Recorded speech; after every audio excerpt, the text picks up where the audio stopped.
via gravação, então. Todos bem? Tudo certinho, senhor. Tranquilo, ótimo. Tem alguns que eu não tinha visto no nosso último encontro online, né?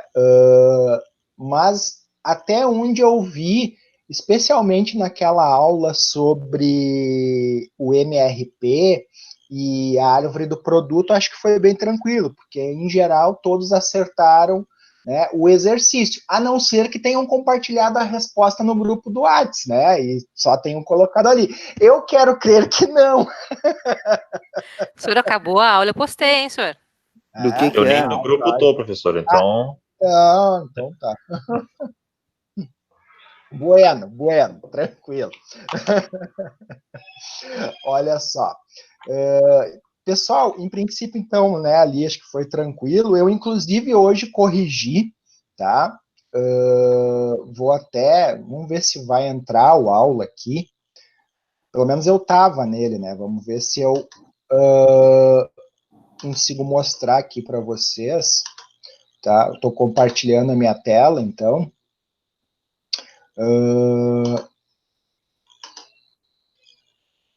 Provavelmente agora vocês já conseguem enxergá-la, perfeito? Sim. Tá jóia. Então vou tentar aqui dar um voltar, vamos ver como é que o aula vai se comportar. Tem alguns avisos importantes aqui sobre ele, inclusive.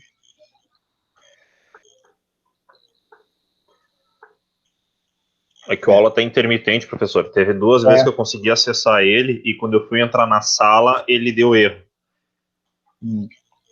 Bom, mas acredito aqui, pelo que eu tô vendo, ele ainda não entrou aqui nada. Ô, professor. Oi. Nós temos um colega, o Jonathan, sabe, o Jonathan Selva, que o computador dele quebrou, aí ele tá tendo que fazer tudo pelo celular, aí ele não vai conseguir participar aí da aula hoje, ele não conseguiu participar das últimas também, o computador dele tá quebrado, quebrou ao meio. Mas ele até conseguiu fazer o exercício, eu vi que ele tava lá postado. Ele tá fazendo tudo pelo celular, mas tá complicado, né? Sim, eu imagino. Espero que até a prova do G2 ele arrume, né? Porque a prova do G2, como vai ser online também, né? Eu já tinha falado isso para vocês? Não. A gente comentou que tem um e-mail aquele que disseram que não ia ter, até final do semestre não ia ter aula presencial, mas sobre as provas ainda não. Tá, saiu uma resolução nova, tá? Falando que as provas vão ser online mesmo, tá? Inclusive aquelas provas de vocês das disciplinas que são à distância, né? Essa resolução, inclusive, pessoal, ela trata essas aulas do presencial que estão acontecendo à distância, ela chama de aulas remotas, né? Aula remota, tipo...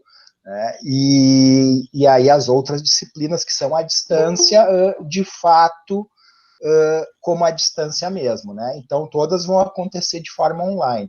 Inclusive, pode acontecer de forma síncrona ou assíncrona. O que seria isso? Né? Síncrona é eu, por exemplo, disponibilizar um link para vocês realizarem a prova naquelas 3 horas de aula, certo? Ou assíncrona, que vocês podem acessar a qualquer momento, a qualquer momento, claro, dentro de um prazo pré-definido, né? Eu já estipulei o seguinte: uma semana antes do que vai estar disponível, do que estaria, o que vocês realizariam a prova, na verdade, eu já vou disponibilizar a prova do G2 e ela fica aberta até a data programada para o G2. Então, vocês vão ter ali uma semana para realizar essa G2. Até porque eu também, particularmente, não quero correr esse risco de disponibilizar a prova num dia que a internet estava intermitente e ninguém conseguir responder e aí acabar gerando um outro problema. Então, eu vou deixar a semana toda como se fosse a G1 das próprias disciplinas EAD, que acontece totalmente à distância. Tá? Então, uma semana antes do prazo que está programado, a G2, até já digo aqui para vocês, eu vou fechar o aula, já que ele não está abrindo mesmo, tá? E vou entrar aqui na minha pasta, aqui no meu próprio PC, vocês vão ver aí na tela, né? Aulas 2020, Administração de Processos Operacionais, na aula 1, Plano de Ensino, aqui.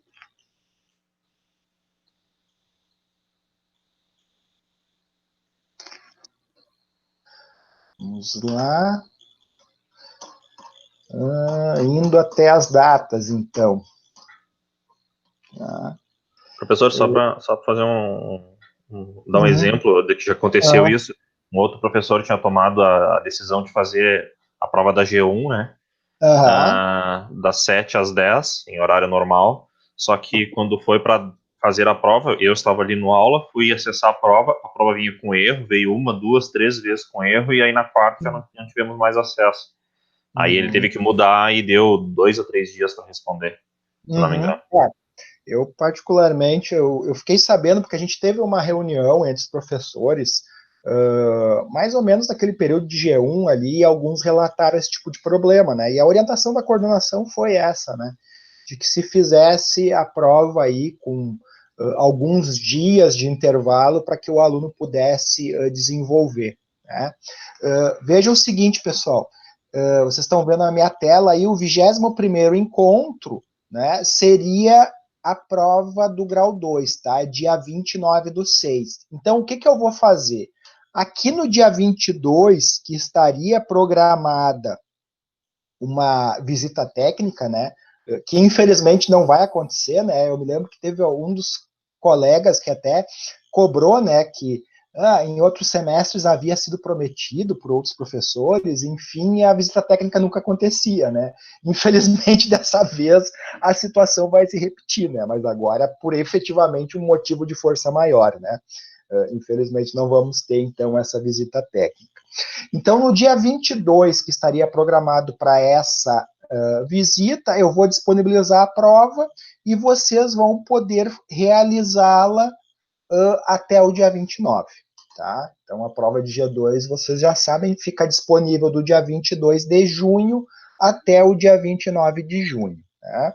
E provavelmente, tá, pessoal, eu acredito que não vai ser o caso, tá? Mas se porventura alguém ficar em G3, tá? Eu vou publicar em 48 horas, tendo publicado em 48 horas, que no caso vai ser ali no dia 1º de julho, no dia 1º de julho mesmo eu já disponibilizo a G3 aí com prazo de resposta até o dia 6 de julho, né? Para que se tenha tempo também do aluno desenvolver a G3, se for o caso, né? Mas esperamos que, né, que não haja ninguém nesse caso, né? Exceto algum aluno que abandonou, mas aí não vai fazer G3 mesmo, né?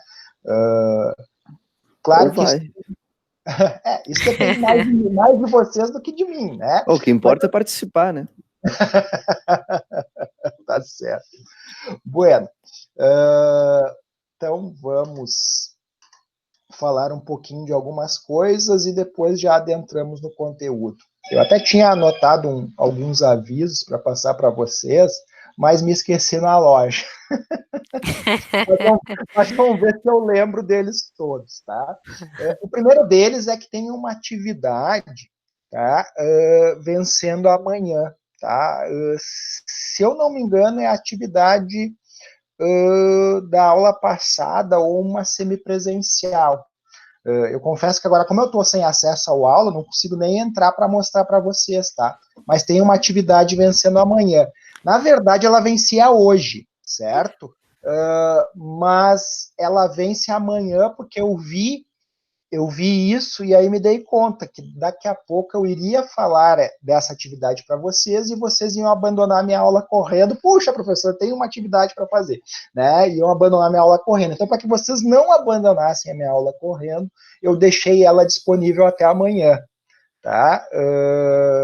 Se alguém conseguir entrar numa aula, inclusive eu poderia dizer exatamente qual atividade é.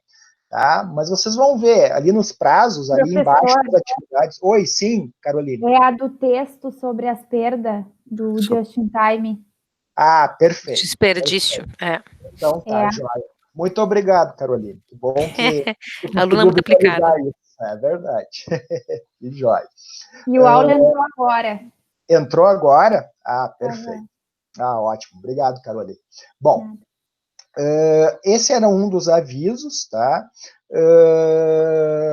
O segundo aviso era sobre o feedback, que eu já deixei disponível para vocês hoje de tarde no aula, sobre aquela tarefa da aula retrasada, que era sobre o MRP e sobre a árvore do produto, né, que vocês tinham que calcular lá. Já está disponível a correção e o feedback daquela atividade, tá?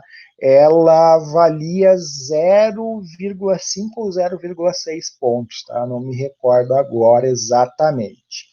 Outro aviso que eu tenho que dar para vocês é que hoje mesmo eu disponibilizei a atividade envolvendo a aula de hoje, que é um exercício que vale 0,9 pontos. Tá? Por que 0,9, assim, quebrado, né? É porque são 18 cálculos que vocês vão fazer, cada um valendo 0,05, tá?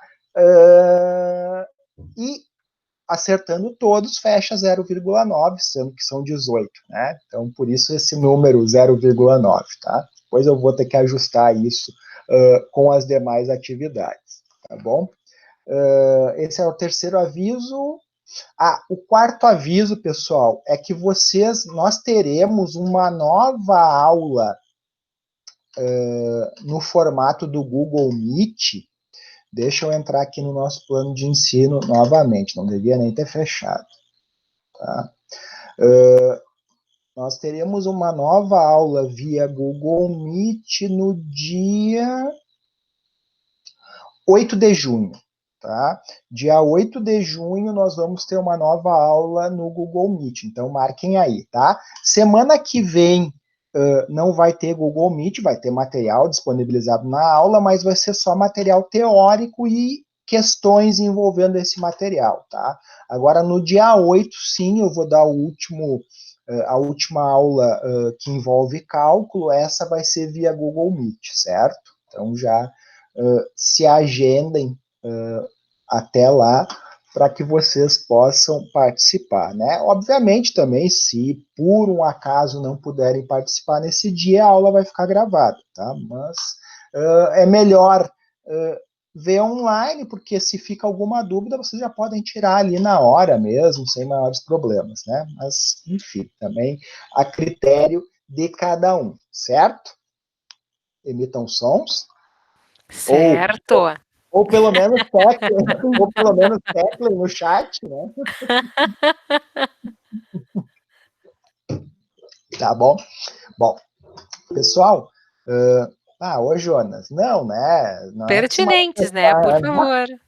Exatamente. Tá? Deixa eu abrir aqui o material da aula de hoje, então, que é sobre previsão de demanda. Aqui. Vamos lá. Acho que o Jonas está querendo nota extra, senhor. No caso dele, ele está querendo perder nota, né? Na verdade. Ele está pedindo, implorando para não ter arredondamentos, nem nada do gênero, né? Mas tranquilo, ele é uma pessoa simpática e tal, mesmo torcendo para o co-irmão, né? A gente não vai sabotar ele, mas ele também não pode abusar muito da paciência do professor, né? Senão a coisa pode complicar um pouquinho mais. Feito, vamos lá. Bom, pessoal, então, como eu havia falado, né, a aula de hoje é sobre previsão de demanda, tá? Existem várias formas de se fazer a previsão de demanda, como vocês vão visualizar. Por que a previsão de demanda é importante para a produção? Porque ela, de fato, vai indicar, né, o quanto que vai ser demandado dos meus produtos e dos meus serviços, né? E, por consequência, como eu vou me planejar para produzir, né, de acordo com o que me for demandado. Então, vocês lembram daquela aula remota anterior, onde vocês precisaram calcular a necessidade de materiais, né? Só que aquela previsão ela pode ser feita em cima de um pedido já desenvolvido, sim, né? Mas, em geral, eu ainda não tenho, muitas vezes, os pedidos, eu tenho a estimativa de quanto que eu vou vender. Inclusive, as empresas, na sua grande maioria, quando elaboram o planejamento estratégico do ano, elas também elaboram uma outra ferramenta que é o orçamento empresarial. Nesse orçamento, o principal orçamento, por assim dizer, é o orçamento de vendas. Por que o orçamento de vendas? Porque o orçamento de vendas ele vai dar start em todos os demais processos. A partir do quanto que eu estou estimando vender, eu vou saber o quanto eu preciso produzir, o quanto eu preciso comprar, quando eu preciso comprar e quando eu preciso produzir, além também de me dar estimativas em termos financeiros, né, em termos de mão de obra necessária e por aí vai. Ele dá todo um start em diversos processos dentro da organização. Claro que aqui, né, pessoal, nós estamos falando de previsão de demanda para fins de produção de bens, né, ou de serviços, por assim dizer. Mas é bom dizer que a previsão de demanda ela dá start em todos esses demais processos e é uma função muito importante.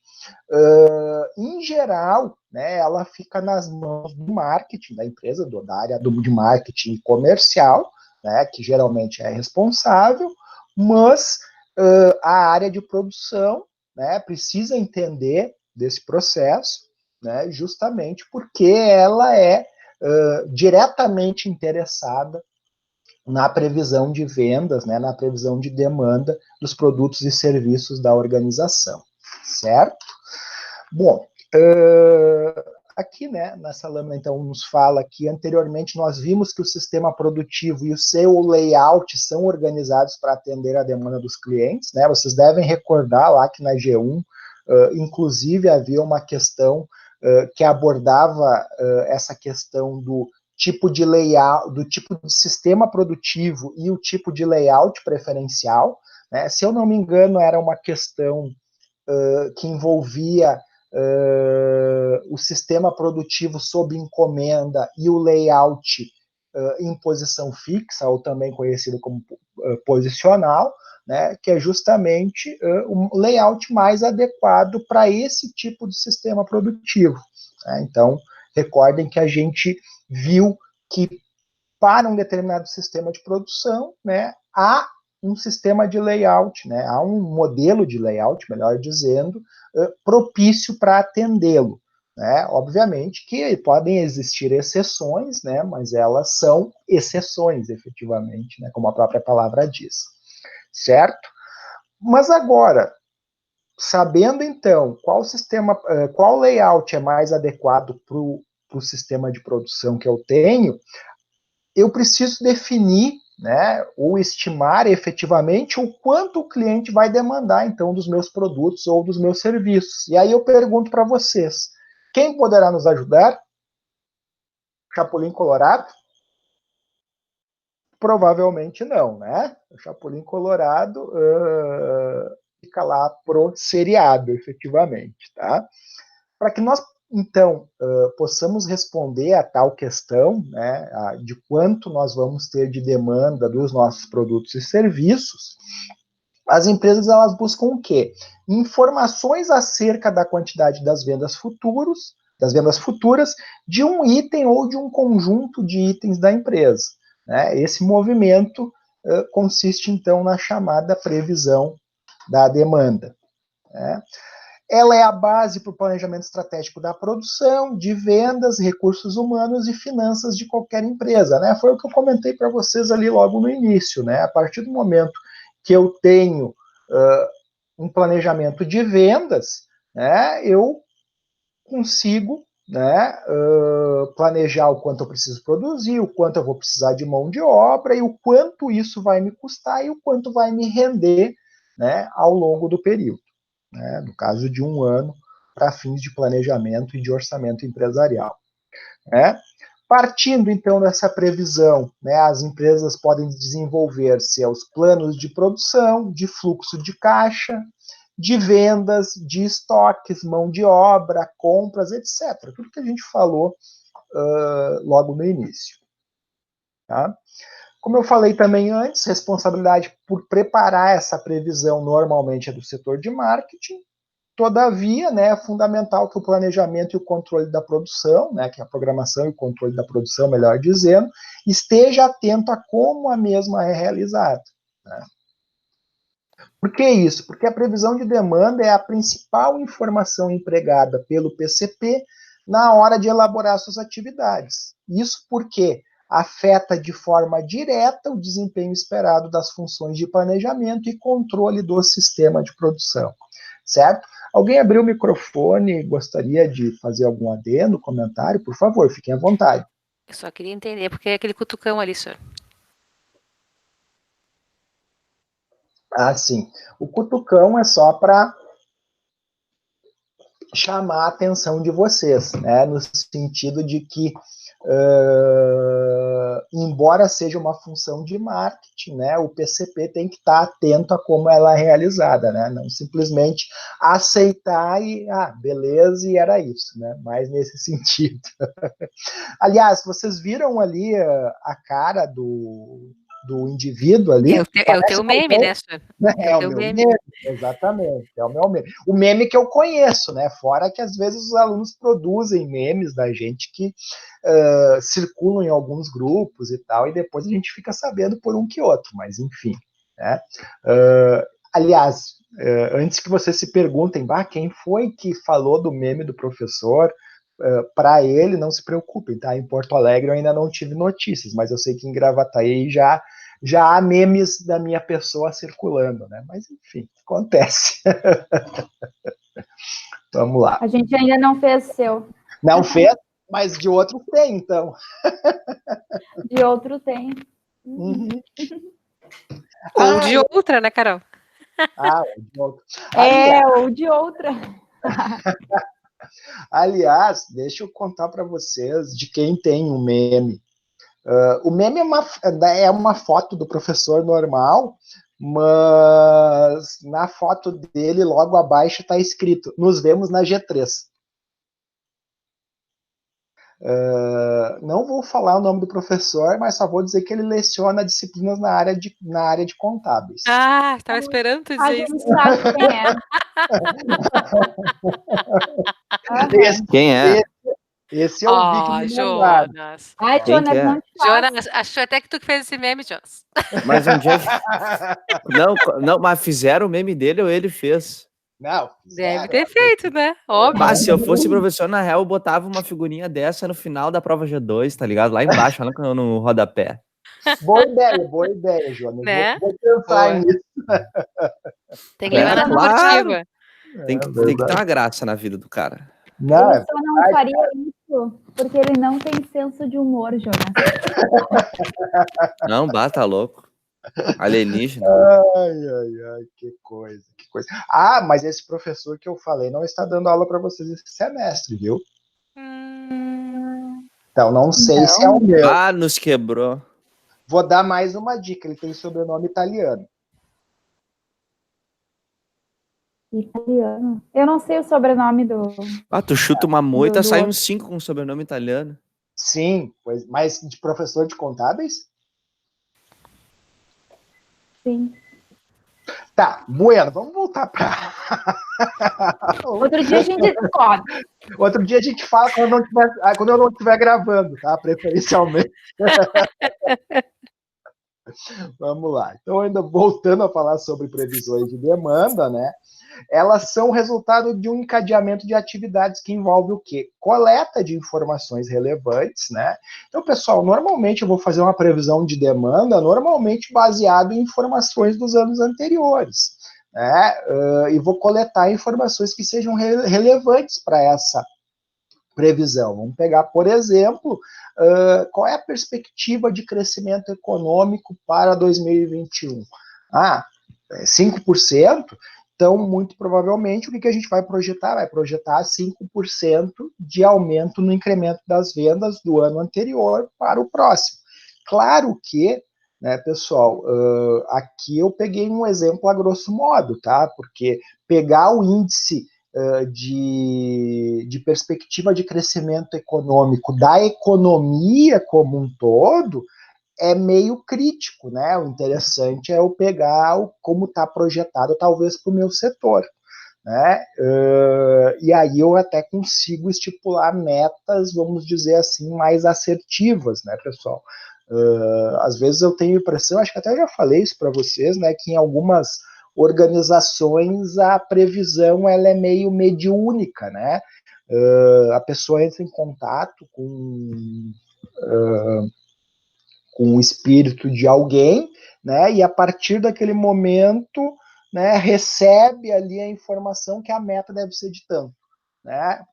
Eu brinco com isso, né? Mas de fato às vezes fica pensando da onde que tirou esse número? A projeção de crescimento da economia é de 2%. Como é que nós vamos chegar a 10% do aumento de vendas?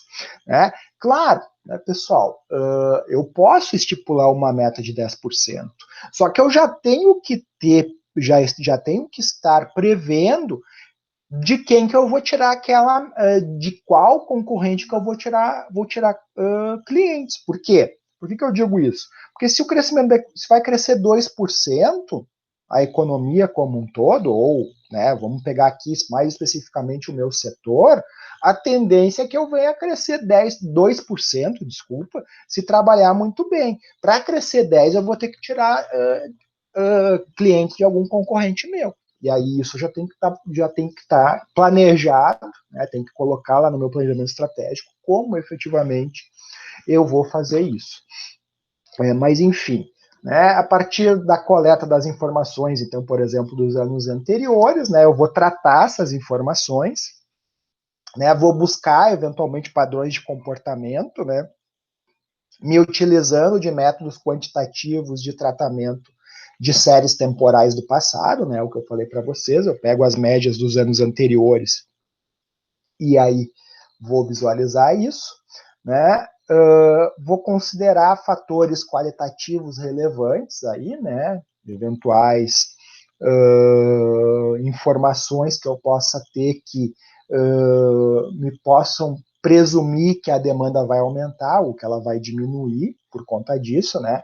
Vamos pensar que um observador muito atento poderia ter antevisto que com uma possível pandemia de coronavírus no mundo, né, que a demanda iria cair muito, né? Mas a grande maioria, né, não considerava dessa forma. Eu sou bem honesto com vocês, inclusive eu, né, este ano abri uma loja com a minha esposa, não imaginava que o coronavírus ia ser muito mais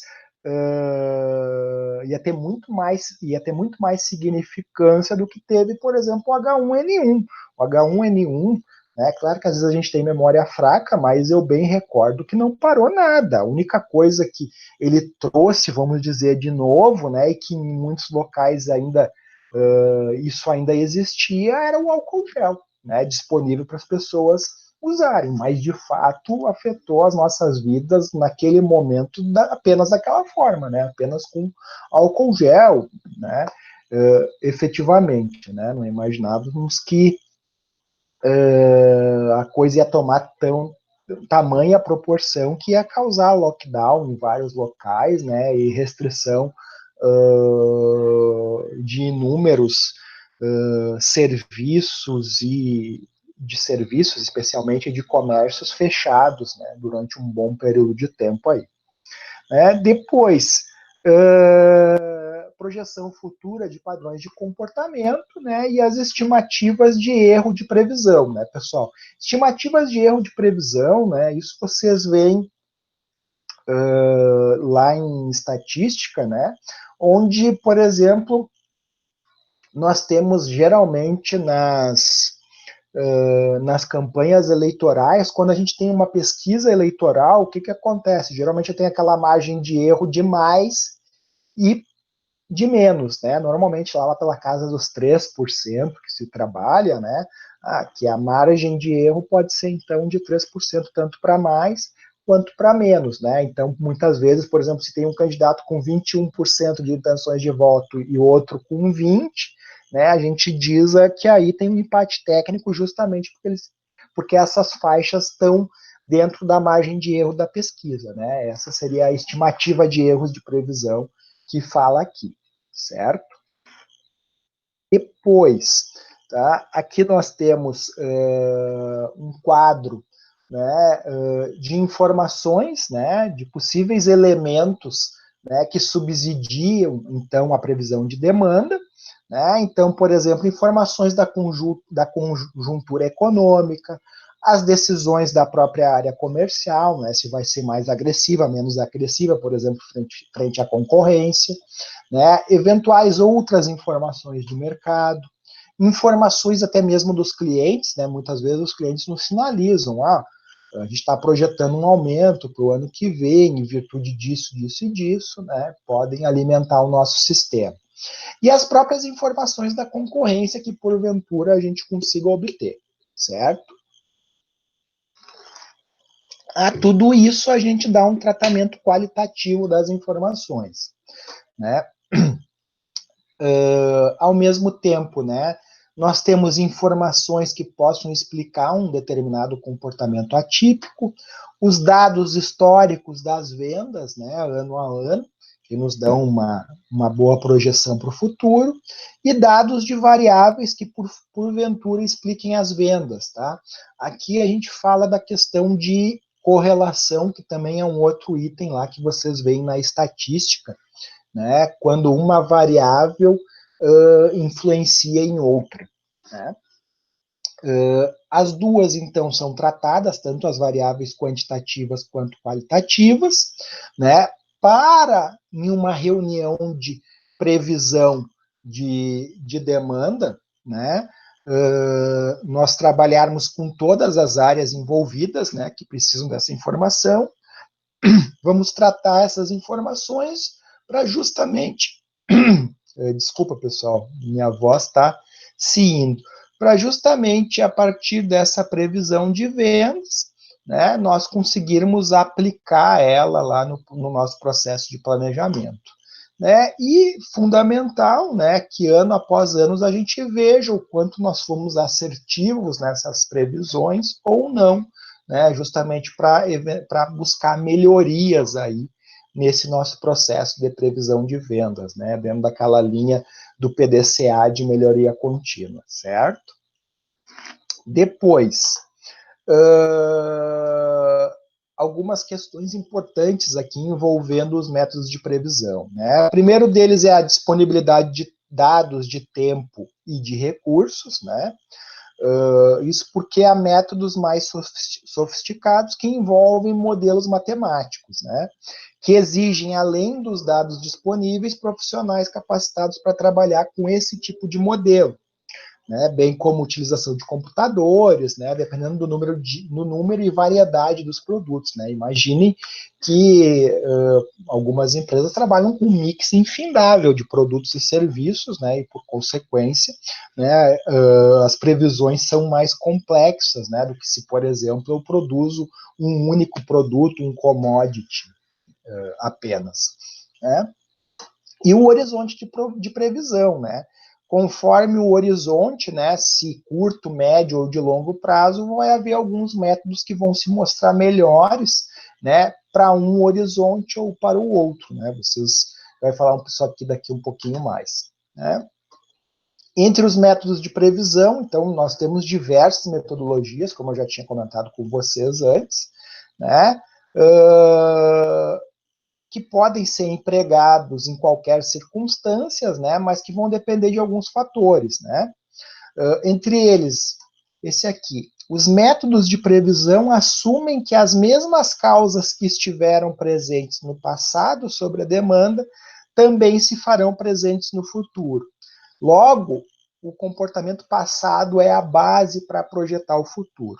Pessoal, isso, de fato, né, ano após ano, a gente vai acompanhando as vendas e, de fato, a gente consegue fazer projeções bem aproximadas.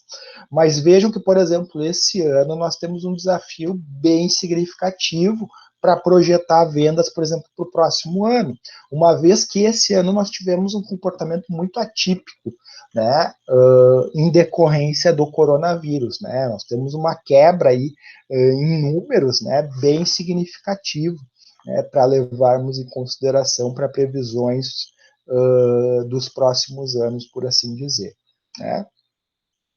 Ainda, né, é importante dizer que os métodos eles não conduzem a resultados perfeitos, né, e a probabilidade de erro ela é tanto maior quanto o horizonte da...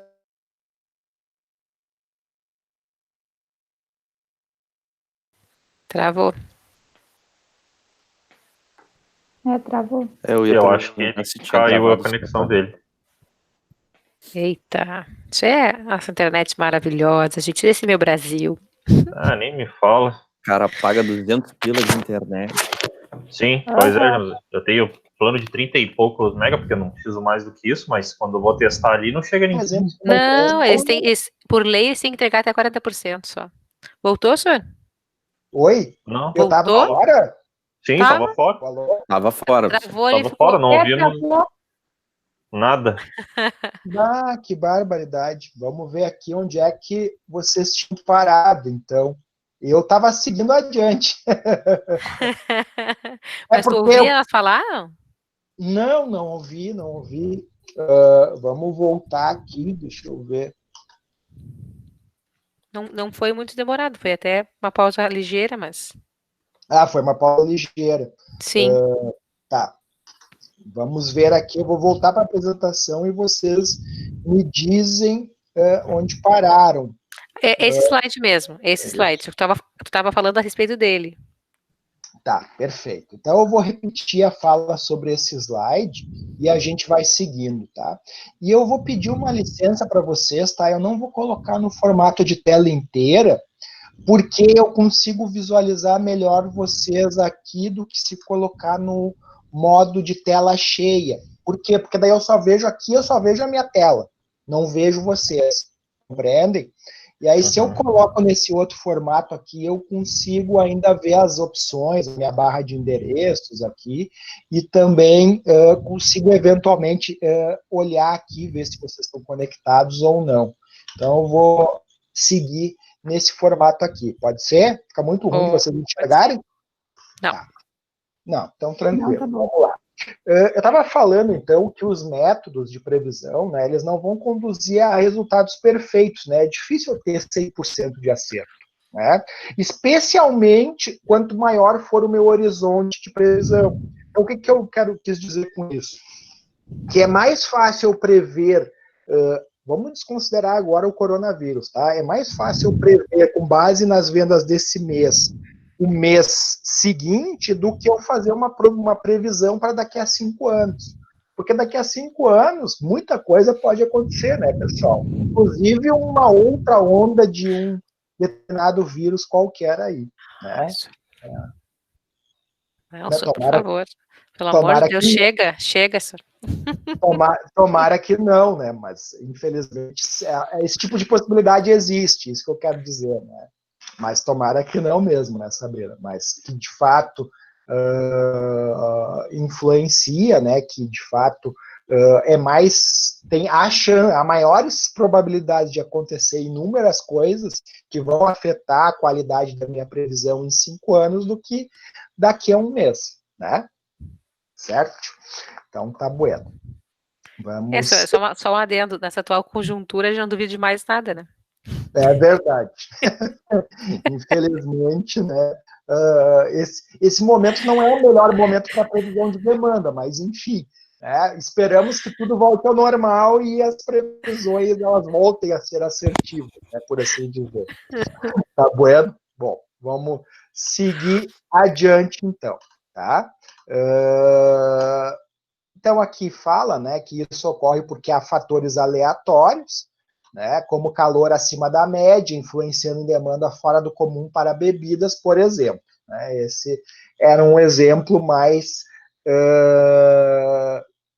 adequado, né? Vamos pensar no vinho, por exemplo.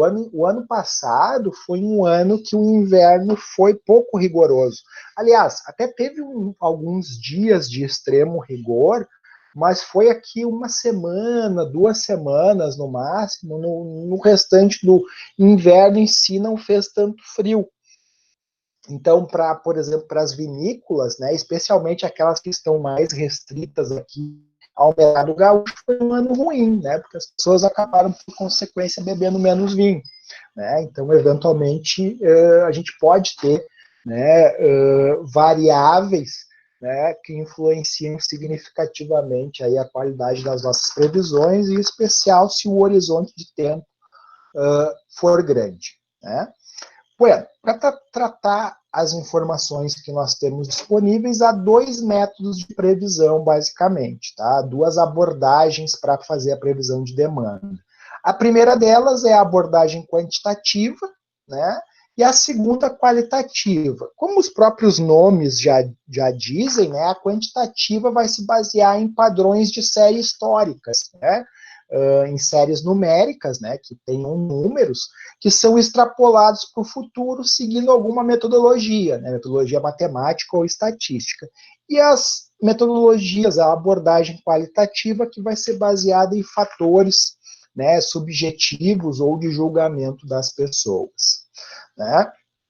Em geral, os nossos modelos quantitativos, eles precisam de longos históricos, né, para que possam identificar padrões, então, para o futuro de comportamento, né, e por isso são mais úteis para prever a demanda de itens maduros, ou seja, itens que já estão há mais tempo no mercado, propriamente dito. Né. E os métodos qualitativos, né, eles vão se prestar melhor para a previsão de produtos novos ou lançamentos dos quais não se tem um histórico longo. Né, pessoal? Então, por exemplo, a gente não tem, por exemplo, quando a Apple foi lançar o iPod, ela não tinha referência do passado para poder utilizar um método quantitativo. Né? O método utilizado por eles foi totalmente qualitativo, porque se tratava de um produto totalmente novo. Né?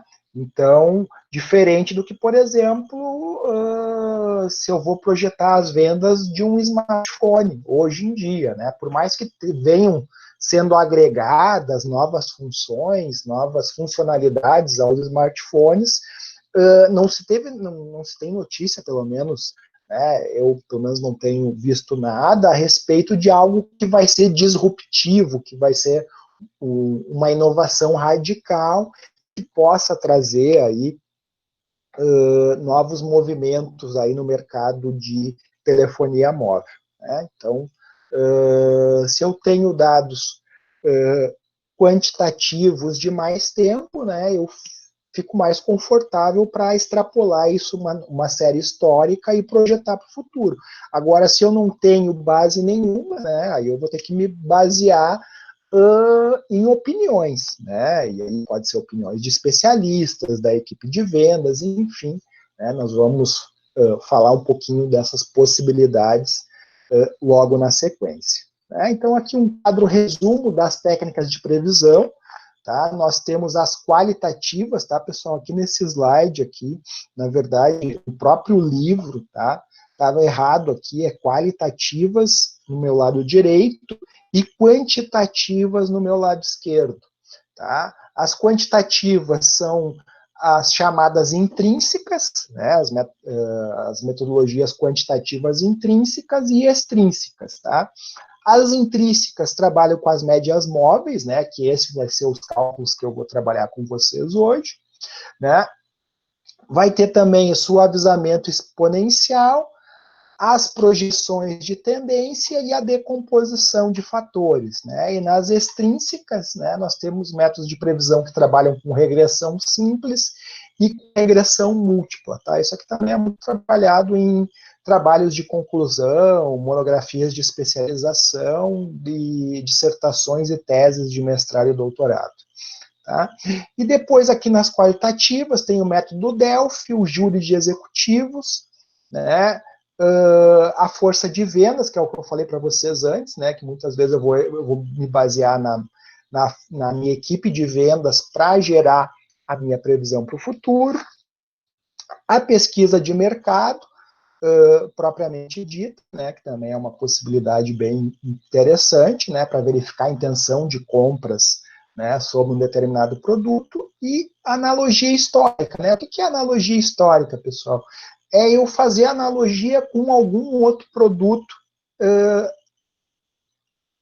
proporcionou no passado. Vamos pensar que eu não tinha a previsão de vendas, por exemplo, do iPod, né, porque era um produto totalmente novo. Mas daqui a pouco eu poderia fazer uma analogia com o Walkman, na década de 80, quando foi lançado. O Walkman foi lançado pela Sony e vendeu tantas unidades no primeiro mês. Então, por analogia, vamos imaginar que, né, o iPod possa ter, né, o mesmo desempenho de vendas, né? Então, se faz esse tipo de analogia, né? É uma possibilidade também. Tá? Bueno, passando adiante aqui, tá? Aqui também tem uma observação aqui bem importante para fazer, né, pessoal? Que além do horizonte de planejamento, um outro fator importante aqui a que nós tenhamos que considerar na previsão de demanda é o tipo de produto ou o tipo de serviço que eu estou disponibilizando, né? Por exemplo, fabricantes de processadores para computadores, 1 ano pode ser considerado de longuíssimo prazo, né? Visto que em 3 meses, daqui a pouco, um processador pode ficar obsoleto, né? Agora, para commodities, para hortifruti granjeiros, né? Já não é tanto, embora nesse caso eles também possam sair fora da variedade, né? Que é algo que tem que ser observado também. Mas é diferente planejar num e no outro setor propriamente dito, certo? Aqui eu peguei um outro exemplo até melhor, né? Na siderurgia, o longo prazo significa de 10 a 15 anos, uma vez que a tecnologia empregada nesse setor ela evolui de forma mais lenta, né? E os produtos, por consequência, têm flutuação mais suave. Esse é um exemplo melhor do que o de hortifruti, porque o hortifruti é perecível, né? Então também tem a questão de longo prazo, no hortifruti é curtíssimo também. Bueno, os métodos qualitativos, né? Então, primeiramente, né, são baseados no julgamento e na experiência de pessoas que possam, por suas próprias características ou conhecimentos próprios, né, emitir opiniões sobre o futuro. Entre aqui, por exemplo, a questão dos próprios vendedores da empresa. Né? Nesse sentido, ainda em referente aos métodos qualitativos, né, o uso do julgamento pessoal não se restringe à previsão de vendas, né, a previsão de demanda. Pode analisar movimento dos negócios internacionais, futuras condições sociais, políticas e econômicas. Vou dar um exemplo para vocês, né, pessoal, aqui nessa abordagem qualitativa de previsão de demanda. As empresas que hoje oferecem comunicação online por vídeo, né, se movimentaram bastante nesses últimos meses. Vocês devem ter percebido que quem tem Gmail, por exemplo, que agora ele chama bastante atenção para a nossa barra de ferramentas lateral. Né? Até vou mostrar aqui para vocês. Deixa eu entrar aqui no meu Gmail.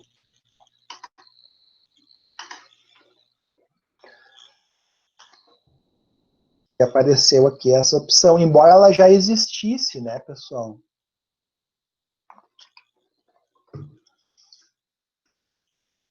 Tá entrando ainda, né? Tá pensando na vida.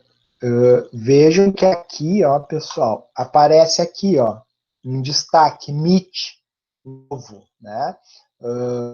justamente porque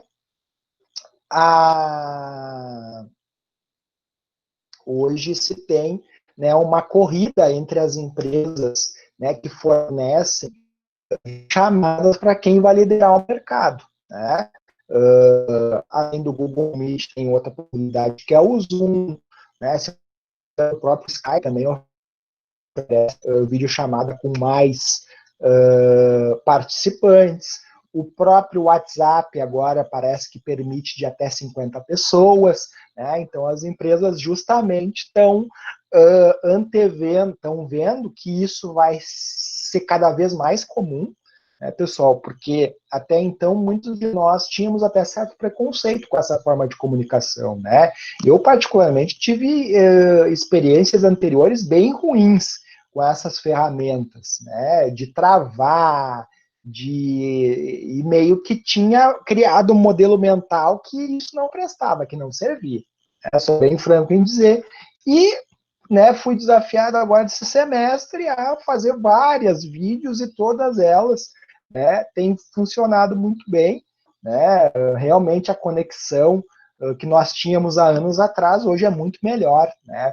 Às vezes a gente não percebe isso tanto no dia a dia, mas quando a gente vai utilizar algo que faz tempo que não utiliza, percebe que realmente está bem melhor, né? Não, as pessoas não estão saindo mais com tanta voz de pato, como saíam antigamente, né? Saem menos quadriculadas também, né? A resolução melhorou bastante, enfim.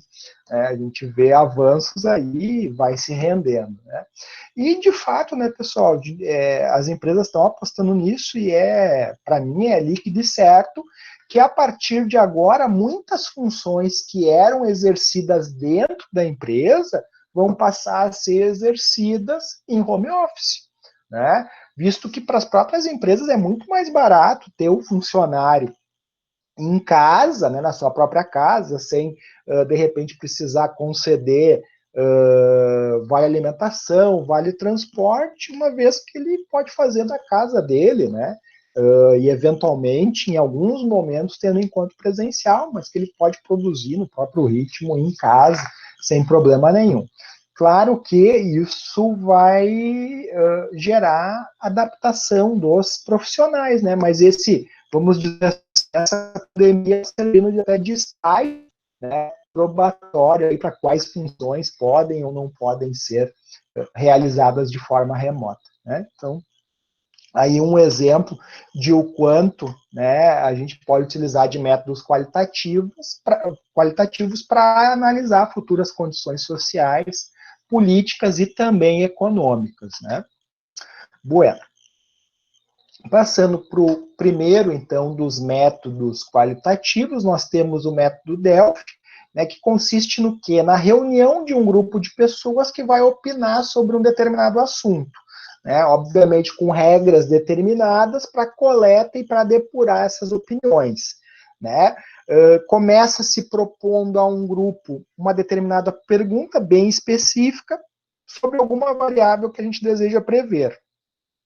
Vai se coletar essas várias opiniões, né, de forma sigilosa e individual, né, e depois se retorna com tratamento estatístico dessas opiniões, né, aos participantes, e é solicitado a eles que refaçam essas estimativas e o processo vai se repetir até que se atinja o consenso, né, algo consensual. Outra modalidade de metodologia qualitativa é o júri de executivos, né, que normalmente procura captar a opinião de grupos pequenos, né, geralmente lá dos executivos do nível estratégico da empresa, sobre alguma variável que se pretenda prever, né.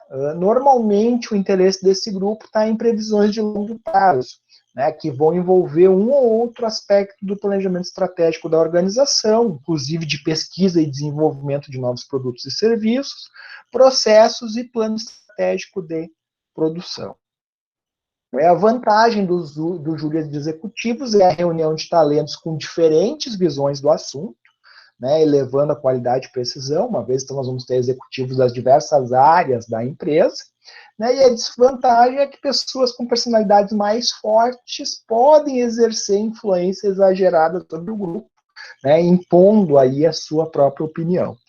Isso é um problema que a gente pode ter. Né? Outra forma de se obter estimativa, né, previsão de demanda, é a estimativa da força de vendas, né, uma vez que são eles que estão envolvidos diretamente e diariamente com os produtos e os consumidores da empresa, né, por consequência é natural que eles tenham um conhecimento, né, do histórico e também consigam perceber as evoluções do mercado a partir das opiniões que eles vão coletando no dia a dia com, né, os clientes da empresa. Né? Dessa forma, para se obter estimativa da força de vendas, né, vai se pretender que cada vendedor emita suas estimativas, né, que vão ser somadas às dos demais, para formar a previsão do todo. Né? Obviamente que esse tipo de estimativa também tem alguns problemas. Primeiro, conflito de interesses, né? Porque as previsões elas estipulam cotas mínimas de vendas, né? E isso pode produzir baixas estimativas. De que maneira? Né?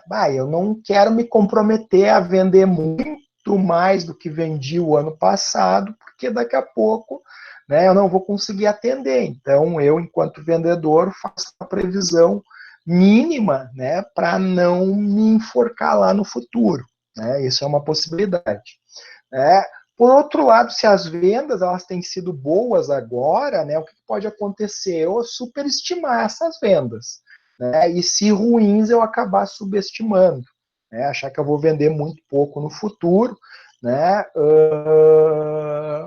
Porque hoje não estou vendendo muito. Né? Especialmente a gente pensar agora em tempos de coronavírus, né, muito mais. A tendência é as pessoas ficarem mais pessimistas em termos de vendas futuras, né?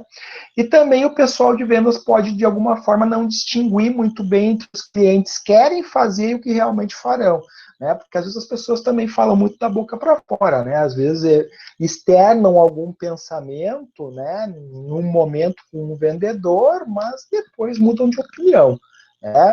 Por um motivo ou outro, né? A gente até brinca, por exemplo, na loja, né, que a gente procura que o cliente não dá tempo do cliente pensar muito, né, sobre a compra, né? Eventualmente oferecer desconto e tal maior para que ele leve na hora, porque se ele deixar depois eu passo aí, geralmente não passa, né? Boa parte das vezes ele acaba não passando. Né? Então aí tá as questões, né? Ele fala, eu vou comprar e tal, mas de repente essa venda não se confirma. Ele falou que iria confirmar a compra, mas acabou não confirmando porque teve tempo de pensar, ponderar, nós estamos num momento de crise, não devo gastar agora, enfim. Bueno. A outra metodologia é a pesquisa de mercado, né, onde a gente vai solicitar diretamente aos clientes ou aos consumidores a intenção deles de comprar futuramente. Né, a lógica, então, por trás disso é que, no fundo, né, são eles que realmente determinam a demanda. Né, e quando o público-alvo é pequeno, no B2B, né, nos negócios para negócios, business to business, por exemplo, né, é possível realizar com a população como um todo, né? Eu consigo, de repente, se eu sou um sistema, se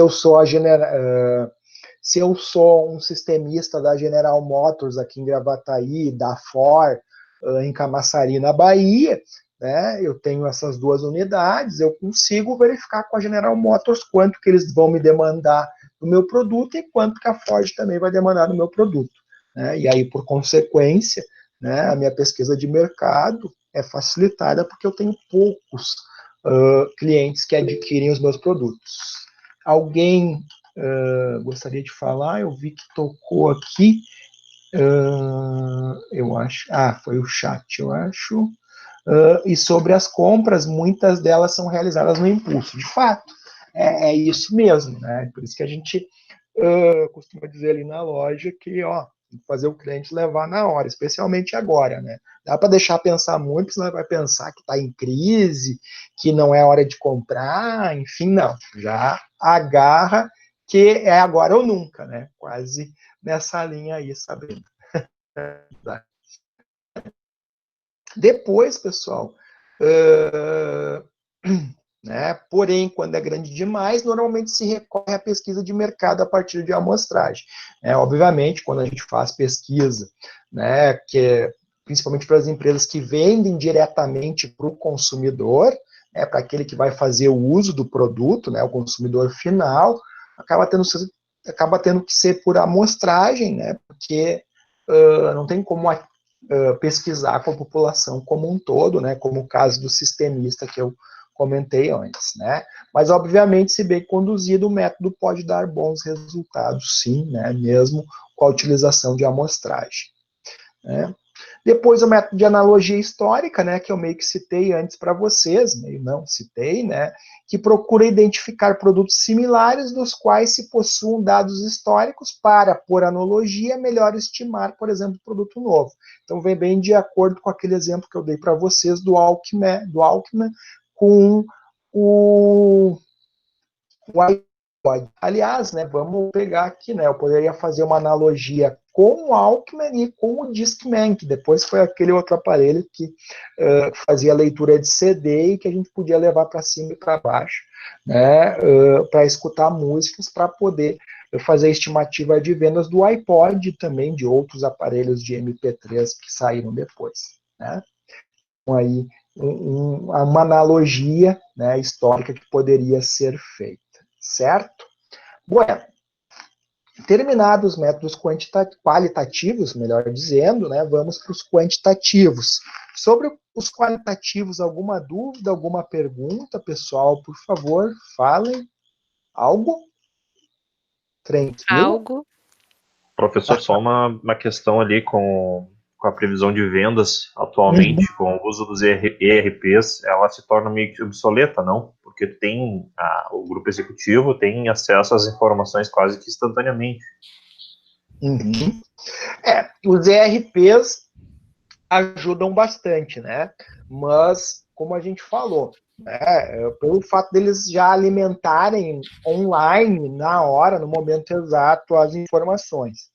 Mas, ainda assim, é importante, né, os executivos se reunirem e avaliarem a situação do mercado como um todo, especialmente numa situação como agora de pandemia, que é difícil muitas vezes prever o que realmente vai acontecer, né? Tem muito, vamos dizer assim,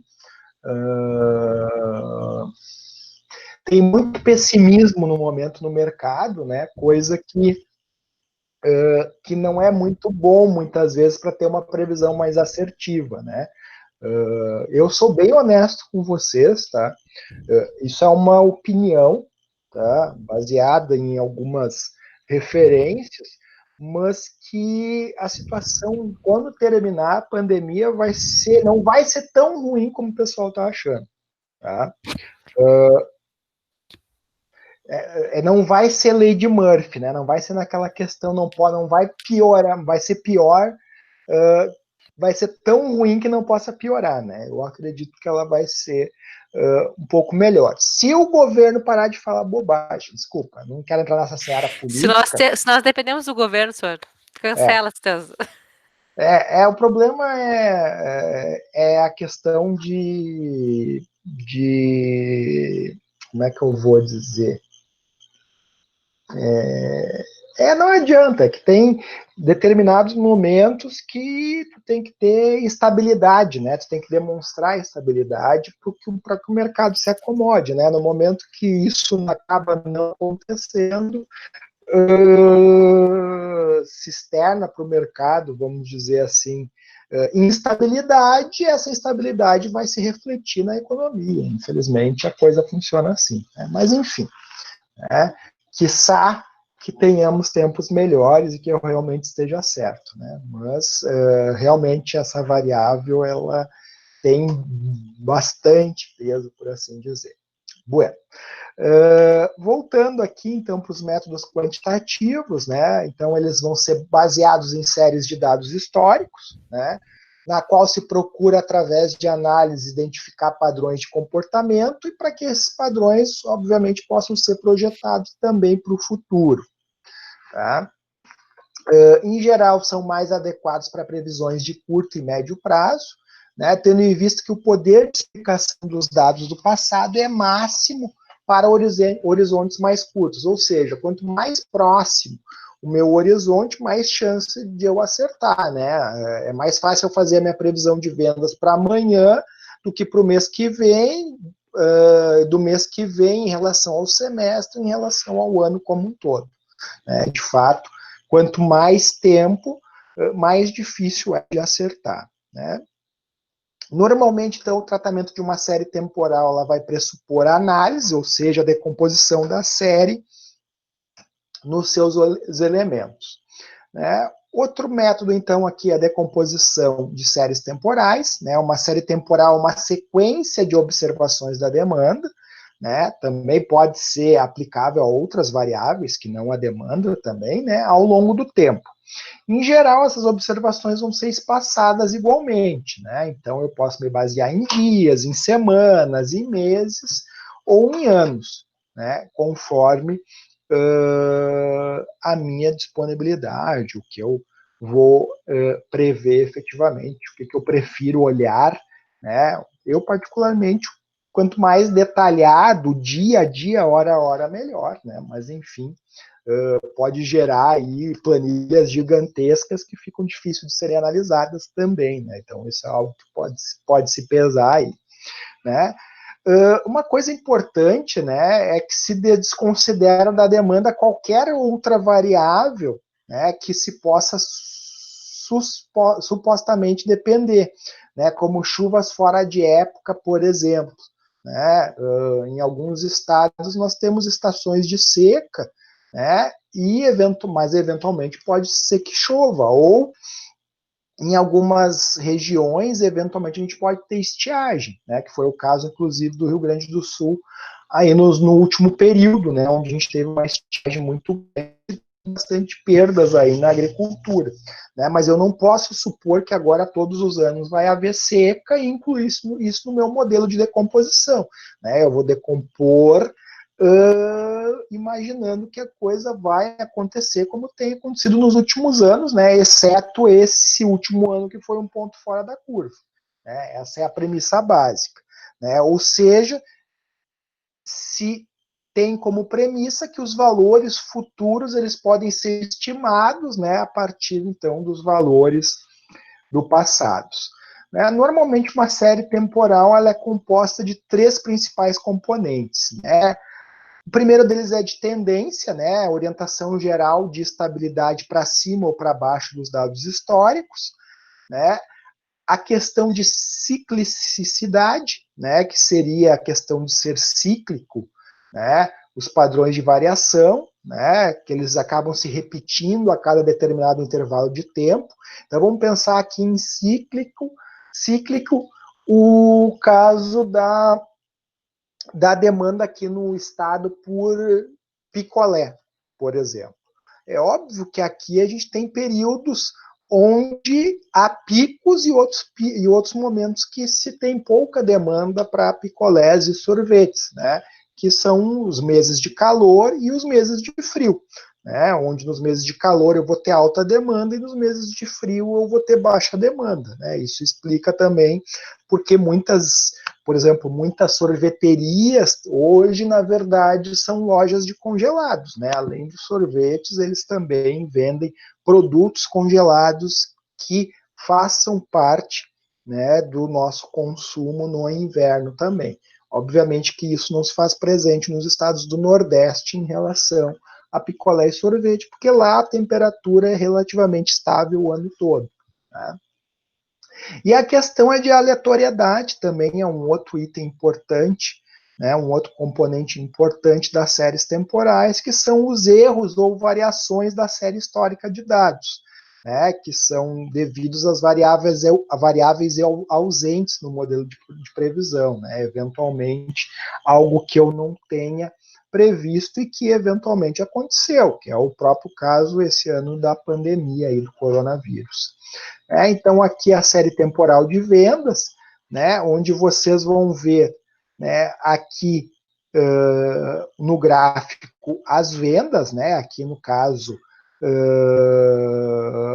de 2 em 2 meses, né, entre 2001 a 2003, né, onde eu tenho, né, o que realmente foi vendido, né, aqui com alguns picos.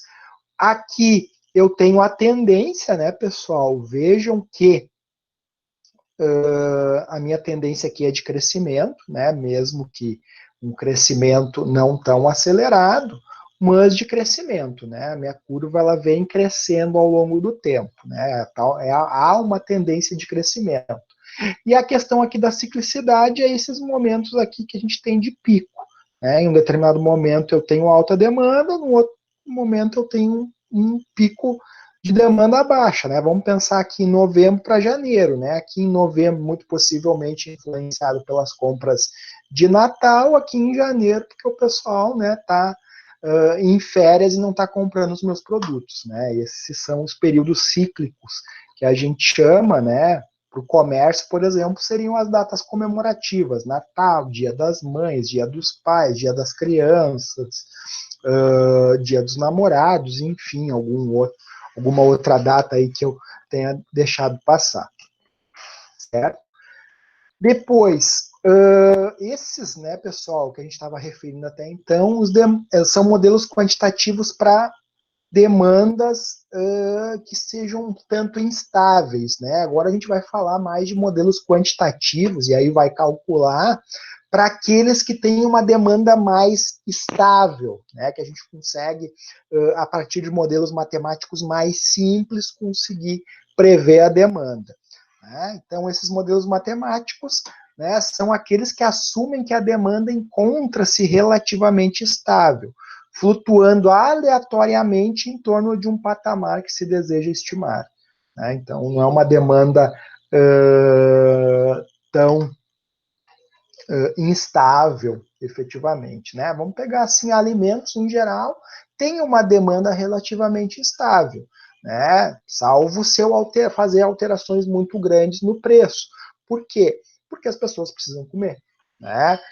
Eventualmente elas podem abdicar de se vestir, né, de comprar roupa nova, mas de comprar alimento não. Elas até podem eventualmente substituir algum alimento por outro, substituir marcas, mas a demanda é bem mais estável, por assim dizer, né? No método, então, da média móvel, né, a previsão no período futuro ela é calculada como sendo a média de N períodos anteriores, né? E a gente vai escolher sobre quantos períodos a média vai ser calculada, né? Há de se ressalvar que o modelo das médias móveis são adequados apenas para demandas sem tendências de grande crescimento e de grande decrescimento. A fórmula do cálculo é bem simples, né? A média móvel, então, é igual ao somatório dos N períodos, né, que eu estudei, os 3 meses anteriores, o ano anterior, né, os últimos 5 anos, enfim, né, sobre, né, o número de períodos, né? No caso, se for 3 meses, vai ser sobre 3, né? Se vai ser por um ano, vai ser nos últimos 12 meses, e assim por diante, né? Vamos pegar aqui um exemplo para ficar mais claro, né? Empregando então esse método das médias móveis, tá? Onde eu tive em janeiro a venda de 154 copos, né? Nos imaginar como uma empresa que produz copos, né? Fevereiro eu tive 114 venda desses copos, e em março 165 vendas desses copos. E agora eu quero projetar, né, quantos copos eu vou vender no mês de abril. Então, pelo cálculo do método da média móvel, eu vou fazer o quê? Eu vou somar o quanto eu tive em janeiro de vendas com o quanto eu tive em fevereiro e o quanto eu tive em março, e vou dividir por 3. Eu tive 144,3 de média, né? E vou fazendo isso em cada um dos meses posteriores. Então, por exemplo, eu quero calcular maio, o que eu vou fazer? Eu vou pegar dos últimos 3 meses, eu vou pegar fevereiro, mais março, mais abril, vou dividir por 3. Então, vou pegar fevereiro, que foi 114, março, que foi 165, e abril, que foi 152, dividir por 13 e vou chegar a 143,7. Eu quero estimar o quanto eu vou vender, né, no mês de junho, né, fazendo a utilização dos últimos 3 meses. O que eu vou fazer?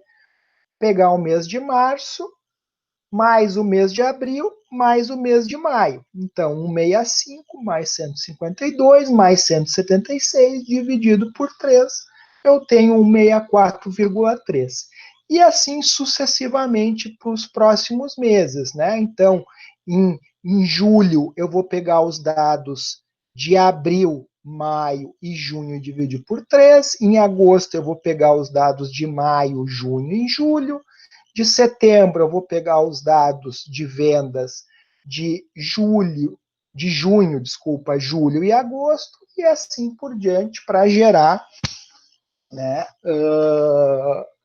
a minha previsão de venda com base nos últimos 3 meses. Né? Obviamente que eu posso fazer isso, essa média baseada nos últimos 12 meses, né? Enfim, vai variar conforme o critério que eu resolver adotar, certo? Pessoal, tranquilo até aqui? Sim. Beleza? Tranquilo? Joia. Tô tranquilo. Beleza.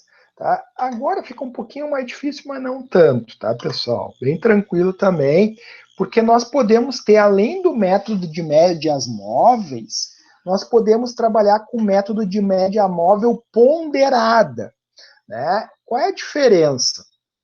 Né? Eu posso atribuir peso maior para o mês passado em relação ao mês retrasado e em relação ainda ao antepenúltimo mês. Né? Então, eu posso atribuir peso 3 para o mês que passou, peso 2 para o penúltimo mês e peso 1 para o antepenúltimo mês. Né? Eu posso fazer a ponderação, então, dos valores. Né?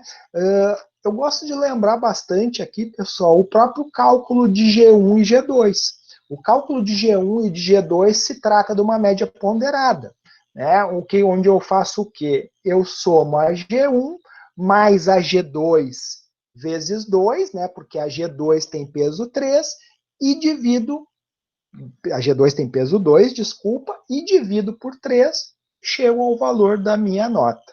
Né?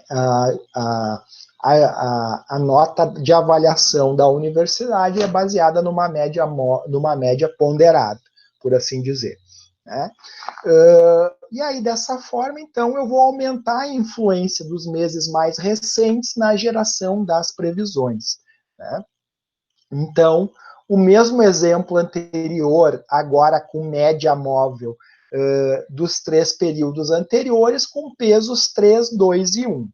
Né? Qual é a diferença? É que eu vou multiplicar, né, 154 por 1, né, 1 vezes 154, 2 vezes 114, mais 3 vezes 165, e vou dividir isso tudo por 6, que vai me dar 146,2. Pessoal, por que por 6 se são 3 meses? Por causa dos pesos. 1 mais 2, 3. 3 mais 3, 6. Por isso, dividido por 6. Vejam que todos aqui vão ser depois divididos por 6. Assim como é no nosso cálculo da média final da nota, né, pessoal? Uma vez que é G1 vezes 1, na verdade, né, a gente acaba subtraindo o vezes 1, né, tirando o vezes 1, porque ela tem peso 1, então é G1 mais G2 vezes 2, divide por 3. Por que dividido por 3? Justamente porque a G1 tem peso 1, mais a G2 que tem peso 2, então igual a 3, por isso que eu divido por 3. A mesma coisa acontece aqui, né? Então, para o mês de abril, eu vou pegar o valor de janeiro, que é o antepenúltimo mês e tem peso menor, então vezes 1, mais as minhas vendas do mês de fevereiro, né, que vão ser vezes 2, mais as minhas vendas do mês de março, que vai ter um peso maior por ter sido o último, né? Então, todos eles dividido por 6, 146,2. Pessoal, importante dizer aqui, né, que segue aquelas regrinhas de matemática. Primeiro, eu resolvo o que está entre chaves, entre parênteses, né, para depois o que está entre chaves aqui, né, posto, certo? Para depois daí sim fazer a divisão final. Alguém quer falar alguma coisa? Eu acho que eu abri algum microfone. Sim, Sabrina? Não, é só pra dizer se era. Eu achei que era colchetes ali, mas se dissesse que era chaves, eu vou acreditar em ti. Enfim, pode ser, tá? Pode ser colchetes mesmo. Vamos lá, tá? Mas primeiro vocês resolvam, né, as multiplicações para depois fazer a soma e aí sim fazer a divisão, certo? Então, para depois o mês, para o mês de abril, né, o que eu vou pegar? Eu vou pegar março, né, vezes 1, abril vezes 2, mais maio vezes 3, né, e aí eu consigo ter a do mês de junho, né? Para o mês de julho, eu vou pegar abril vezes 1, maio vezes 2, junho vezes 3, divido por 6, vou ter o resultado para o mês de julho e assim sucessivamente. Tranquilo? Emitam sons. Sim, senhor. Beleza. Tá, pessoal? Não é nenhum bicho-papão, é bem tranquilo, média normal, média ponderada, né? Sem maiores estresses, né? Sem mais estresse, certo? Pessoal, importante dizer, tá? Dentro dos métodos quantitativos, né? Ainda tem os métodos que eu falei para vocês, tem alguns métodos que a gente chama de causais, né, que é justamente eu tentar avaliar causa e efeito, né, no sentido de prever demanda, tá? A partir das regressões, que podem ser regressão simples ou regressão múltipla, que vocês veem lá na disciplina de estatística com a professora Magda Laser. Isso. Não, senhor, era outro professor, mas tiveram que cancelar a cadeira. Então eu não pude ver. Bom. Então, enfim. Né, mas vocês vão ver mesmo que façam na disciplina à distância, esse conteúdo está lá posto também. Tá? Basicamente, assim, pessoal, só para vocês entenderem, assim, eu vou mostrar aqui rapidamente no Excel, só para vocês entenderem um pouquinho do que eu estou falando, para não ficar muito abstrato, assim, tá? Mas vocês lá vêm com mais ênfase, tá? Vou abrir aqui o Excel. Então, vamos pegar aqui que, por exemplo, nós pegamos a altura das pessoas na nossa sala de aula, né? Então, vamos supor que aqui, entre quantos estamos hoje? Estamos em Acho que em 8, 9. né? 9 contigo, né? 9 comigo, 8 vocês. Tá, pegamos a altura de cada um de vocês.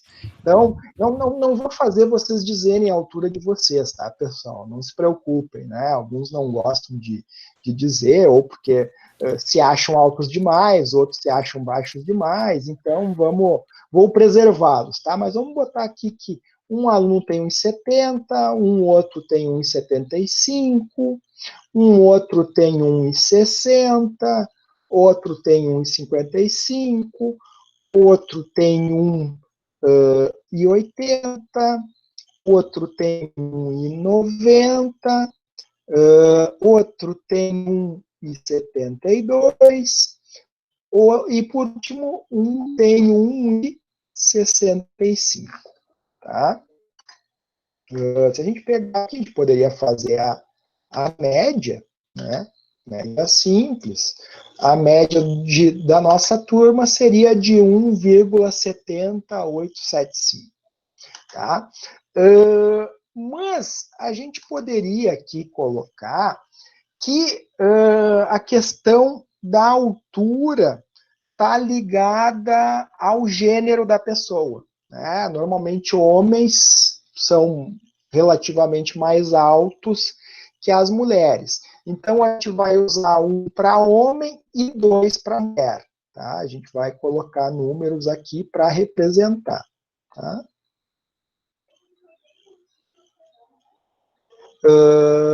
Claro que aqui eu estou fazendo de forma bem aleatória, tá?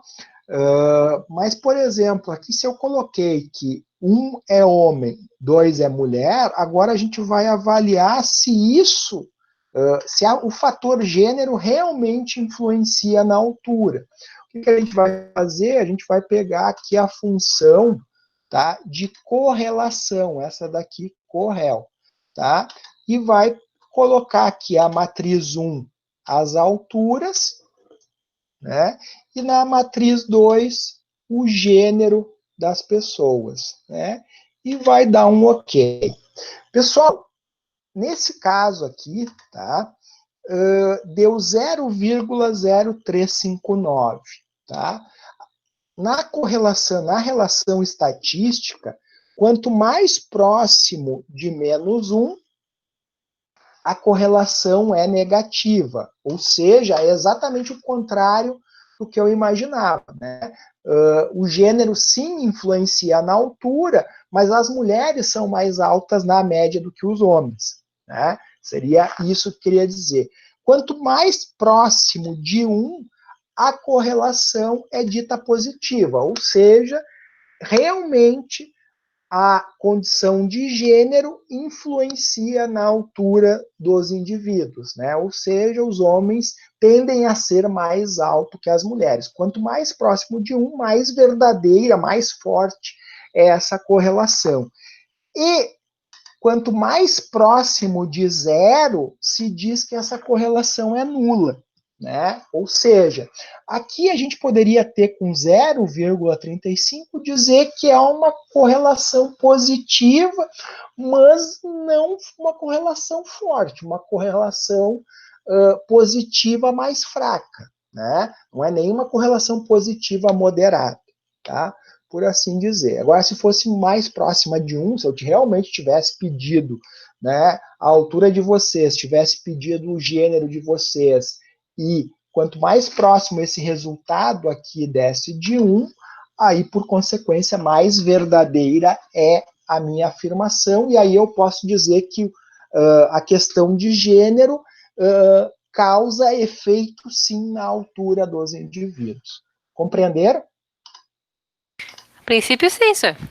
Beleza, tá? Mas esse aqui não vai ser matéria de prova, tá? Esse último. A previsão de demanda, média móvel ponderada, sim.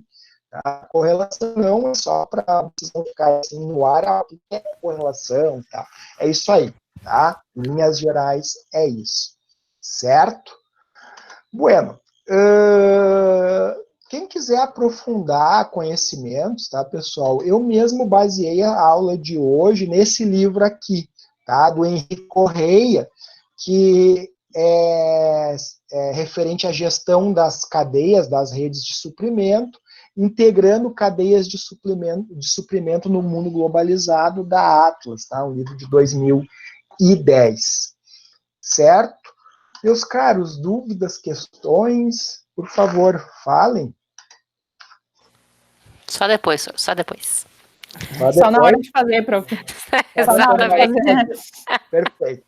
Falando em fazer, pessoal, vocês já devem ter reparado, está funcionando a aula agora, porque eu fechei aqui. Alguém está com ele conectado também?